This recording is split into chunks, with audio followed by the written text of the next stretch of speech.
Thank you Jesus. Praise the Lord. ಕರ್ತನಲ್ಲಿ ಪ್ರೀತಿಯ ದೇವರ ಮಕ್ಕಳೇ, ಈ ಒಂದು ಸಮಯದಲ್ಲಿ ದೇವರು ಕೊಟ್ಟಂಥ ವಾಗ್ದಾನ ವಚನ ಮಾರ್ಕನು ಬರೆದ ಸುವಾರ್ತೆ 16ನೇ ಅಧ್ಯಾಯದ 16ನೇ ವಚನದಲ್ಲಿ ನಾವು ನೋಡುವರ ಆಗಿರುತ್ತೇವೆ. ಹಲ್ಲೆಲೂಯಾ.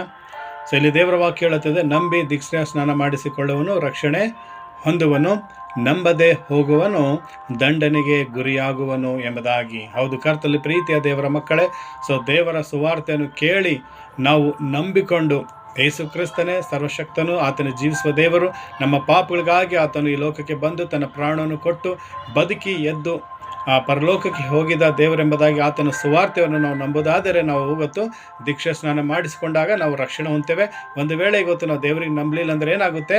ನಾವು ದಂಡನೆಗೆ ಗುರಿಯಾಗುತ್ತೇವೆ. ಅದಕ್ಕೆ ಕರ್ತನ ಪ್ರೀತಿಯ ದೇವರ ಮಕ್ಕಳೇ, ಇವತ್ತು ನಾವು ಯಾರು ದಂಡನೆಗೆ ಗುರಿಯಾಗದಂತೆ ನಾವೆಲ್ಲರೂ ಯೇಸು ಕ್ರಿಸ್ತನನ್ನು ನಂಬಿಕೊಂಡು ದೀಕ್ಷಾ ಸ್ನಾನ ಮಾಡಿಸಿಕೊಂಡು ರಕ್ಷಣೆ ಹೊಂದಿ ಆತನ ಮಾರ್ಗದಲ್ಲಿ ನಾವೆಲ್ಲರೂ ನಡೆಯುವಂತೆ ದೇವರ ವಾಕ್ಯದಂತೆ ನಮ್ಮೆಲ್ಲರನ್ನು ಆಶೀರ್ವಾದ ಮಾಡಲಿ. ಯೇಸು ನಾಮದಲ್ಲಿ ತಂದೆ, ಆಮೇನ್.